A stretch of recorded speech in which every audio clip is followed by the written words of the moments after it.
களத்தில் பார்க்கும் பொழுது அதிமுகவினுடைய தொண்டர்கள், அதிமுகவினுடைய தீவிர பற்றாளர்கள் இந்த முறை உதயசூரியனுக்கு வாக்களிப்பதற்கு அவர்கள் தயாராகி இருப்பதை நான் உணர்கின்றேன். என்னிடத்திலேயே சொல்லுகிறார்கள்.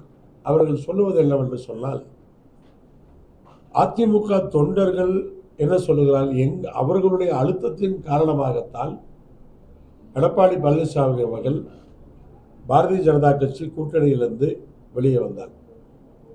அவருக்கு வெளியே வருவதற்கு ஆர்வம் கிடையாது.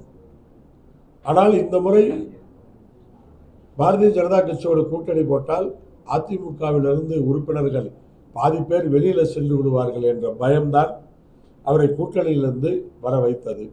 அதை தொண்டர்கள் சொல்லுகிறார்கள். எங்களால் தான் அவர் வந்தார். ஆனால் வந்தவர் தேர்தலுக்கு பிறகு மோடியை ஆதரிக்கின்ற நிலைப்பாட்டிலே நிலையாக இருக்கிறார், ஸ்திரமாக இருக்கிறார்.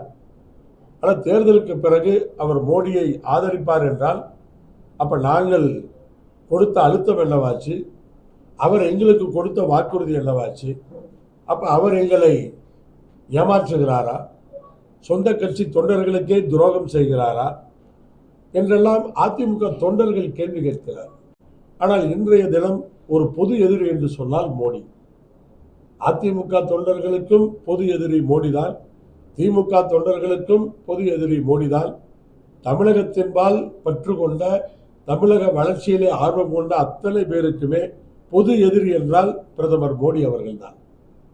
அப்ப இந்த தேர்தல், இது நாடாளுமன்ற தேர்தல், டெல்லியில யார் ஆளுகிறார்கள் என்பதை முடிவு செய்யக்கூடிய தேர்தல். அப்படிப்பட்ட இந்த தேர்தலிலே பொது எதிரியை முதலிலே வீழ்த்துவோம்.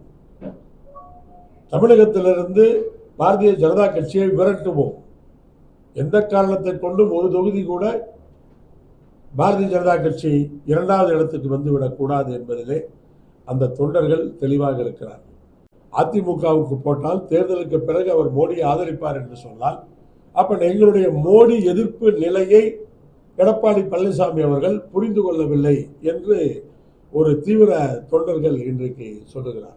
ஆனால் அந்த அதிமுக தொண்டர்களில் ஒரு சாரார் திராவிட முன்னேற்ற கழகத்திற்கு, உதயசூரியன் சின்னத்திற்கு, எங்களுடைய வேட்பாளருக்கு அவர்கள் வாக்களிப்பதற்கான அந்த வாய்ப்புகள் இன்றைக்கு இருக்கிறது. ஆட்சியிலே மோடி அவர்கள் இருக்கிறார். ரெண்டே ஆப்ஷன் தான். இல்லை நான் பிரதமராகன்னு சொல்லணும். ஜெயலலிதா சொன்ன மாதிரி மோடியா லேடியான்னு சொல்லணும். அப்படி சொன்ன மாதிரி தெரியல. அப்போ டெல்லியில் யார் ஆட்சி அப்படி ஒன்றா அவருக்கு மோடியை ஆதரிக்கணும் அல்லது மோடியை எதிர்க்கணும். அதாவது நடக்கின்ற இன்றைக்கு டெல்லியில் நடக்கின்ற ஆட்சியை அகற்றுவேன் என்று நாம் தேர்தலை சந்திக்கலாம், அல்லது அந்த ஆட்சி சிறப்பாக இருக்கிறது, நாங்கள் ஆதரிக்கிறோம் என்று அதற்கான பிரச்சாரத்தை செய்யலாம். அவர் என்ன பண்றதுல அவருக்கு தெரியல.